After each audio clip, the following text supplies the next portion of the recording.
네, 시청자 여러분, 숙보입니다. 오늘 우리는 역사적인 결단을 마주했습니다. 윤석열 전 대통령, 그가 국민의힘을 떠났습니다. 그냥 탈당이 아닙니다. 이건 경고입니다. 그리고 희망이죠. 지금부터 이 중대한 선택의 의미를 하나하나 짚어보겠습니다. 왜 윤 전 대통령은 이 시점에서 탈당을 선언했는가?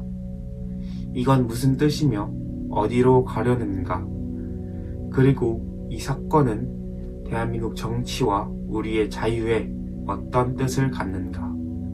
자, 윤석열 전 대통령의 탈당, 이것의 의미와 시기도 알아봐야겠죠. 자, 탈당 선언, 단순한 정당 이탈로 보면 안 되죠. 이건 정치적 선언이자 역사적 경고장입니다. 자, 여러분 보세요. 지금 대한민국 정치권, 특히 국민의힘 내부 어떻습니까? 지금 이념은 많은 사람들이 실종됐고 명분도 사라졌죠. 자, 분열, 기득권의 타성, 좌파의 공세 속에서 우파는 지금 방향을 잃고 있어요. 그런 상황에서 윤석열 전 대통령은 백의종군을 선언했습니다. 정치 생명을 걸지 않고 이름을 팔지 않고 오직 대의를 위해서 싸우겠다는 거죠. 자, 시기도 예사롭지 않죠. 오늘 5월 17일이죠. 대선을 불과 며칠 앞둔 시점, 좌파의 세력 확장이 정점에 달하고 있는 지금 이 시점입니다. 윤석열 전 대통령은 타이밍을 본 거죠. 그리고 결단을 내린 겁니다. 이제는 내부의 적과도 싸워야 한다는 결단이죠. 네, 이 메시지는 단순히 페이스북에 올린 글 하나가 아닙니다. 국민에게 보내는 공개적인 호소이면서 동시에 계획이죠. 자, 하나씩 봅시다. 1번은 자유와 주권 수호입니다. 윤석열 전 대통령이 이 말을 쓴 건 민주당과의 차별화입니다. 지금 민주당, 이 정치권의 자유는 사라졌습니다. 검열, 언론 통제, 표현의 자유 위축, 여러분 많이 느끼시죠? 그리고 2번, 전체주의 독재를 막을 기회. 이건 단순한 수사적 표현이 아니죠. 윤석열 전 대통령이 본 건 민주당의 전체주의적입니다. 국민 개개인을 자유로운 시민이 아닌 통제 가능한 집단으로 보는 정치, 이걸 뿌리 뽑지 않으면 대한민국의 미래는 없습니다. 자, 그리고 3번, 국민의힘 김문수에게 힘을 모아달라.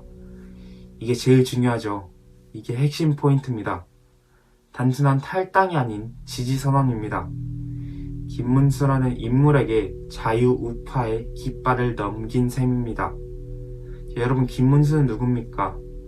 평생 반공과 노동운동, 자유의 가치를 지켜온 인물이죠. 윤석열이 그에게 힘을 실어준다는 건 정통 우파의 세력 결집을 뜻합니다. 자, 그리고 이것은 새 정치의 시작입니다. 네, 윤석열 전 대통령의 탈당 선언 이후에 정치권은 뜨겁게 요동치고 있습니다. 네, 그런데 놀랍게도 국민의힘은 흔들리기는커녕 오히려 결집하고 있습니다. 왜일까요? 네, 윤석열 전 대통령의 탈당은 충격적입니다. 그런데 그만큼 당 내부에 있던 불필요한 갈등 그리고 긴장을 정리해주는 계기가 됐죠. 소위 말해서 우왕좌왕하던 당내 세력들이 오히려 공동의 위기감 속에서 하나로 뭉치기 시작한 겁니다. 지금 국민의힘 내부에서는 이런 말들이 나옵니다. 이제 중심을 잡고 뭉쳐야 할 때다. 자유우파의 정통성을 지키기 위해 당 안에서 뼈를 깎는 쇄신이 필요하다. 윤석열 전 대통령의 탈당은 개인의 선택일 수 있습니다. 하지만 남은 자들에게는 책임의 무게를 더해주는 겁니다. 그리고 그 무게를 인식한 사람들이 모이기 시작한 겁니다. 특히 김문수 후보에 대한 지지가 당 안팎에서 확산되고 있죠. 윤석열 전 대통령 김문수에게 힘을 실어준 이후 당내 중진들 사이에서도 김문수가 자유우파의 깃발을 이어가야 한다. 그런 공감대가 커지고 있습니다. 이건 단순한 정치적 줄서기가 아닙니다. 우파의 정통성을 지킬 인물을 중심으로 재정비를 하는 것입니다. 네, 윤석열 전 대통령이 떠났다고 해서 당이 붕괴되는 거 절대 아니죠. 오히려 그의 결단이 당 전체를 흔들어 깨웠고 국민의힘은 지금 진짜 정신 차린 보수, 이것으로 다시 태어나려는 중입니다. 자유민주주의를 지키겠다는 윤석열의 외침이 당 안에서 자기 반성과 결집이라는 반응으로 이어지고 있는 것. 바로 이것이 지금 대한민국 보수 정치의 희망입니다. 이제 남은 건 국민의 선택입니다. 당이 하나로 뭉쳐 싸울 준비를 마쳤다면 우리는 투표로 그 뜻을 함께해야 합니다. 이제 우리에게 남은 질문 하나죠. 우리는 어떻게 해야 하는가? 아까 말했다시피 투표. 네, 윤석열은 자기 역할을 했습니다. 이제 국민, 특히 자유를 사랑하는 국민과 청년 중요합니다. 우리는 이제 정신을 차려야 합니다. 더 이상 좌파가 싫으니 국민의힘, 이런 소극적인 투표로 안 됩니다. 이 사람이 자유를 지킬 사람인가? 이 후보가 전체주의에 맞설 수 있는가? 철저히 기준을 새로 세워야 합니다. 그리고 그 첫 걸음이 김문수 후보에 대한 전폭적인 지지입니다.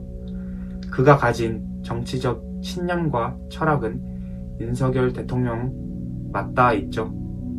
그가 당선된다면 윤석열 전 대통령과 함께 새로운 보수 진영의 깃발을 들 수 있습니다. 이번 선거 마지막 기회입니다. 정신 차려야 합니다.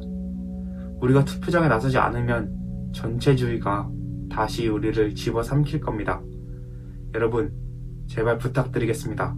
윤석열 전 대통령의 탈당은 후퇴가 아니죠. 진짜 전진을 위한 준비입니다. 당을 떠났지만 대의를 버리진 않았습니다. 정치적 타산을 버리고 역사적 책임을 선택한 거죠.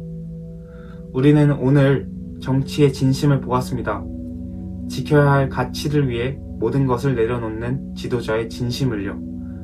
이제 우리의 차례죠. 윤석열이 말했습니다. 국민의힘 김문수에게 힘을 모아달라. 이제 우리는 그 요청에 응답해야 합니다. 끝으로 윤석열 전 대통령의 말을 다시 한번 되새깁시다. 이번 선거는 전체주의 독재를 막고 자유민주주의와 법치주의를 지키기 위한 마지막 기회입니다. 여러분, 이 말 절대 가볍게 넘기지 마십시오. 이건 경고입니다. 그리고 자유시민에게 보내는 마지막 요청입니다. 끝까지 함께 하겠습니다.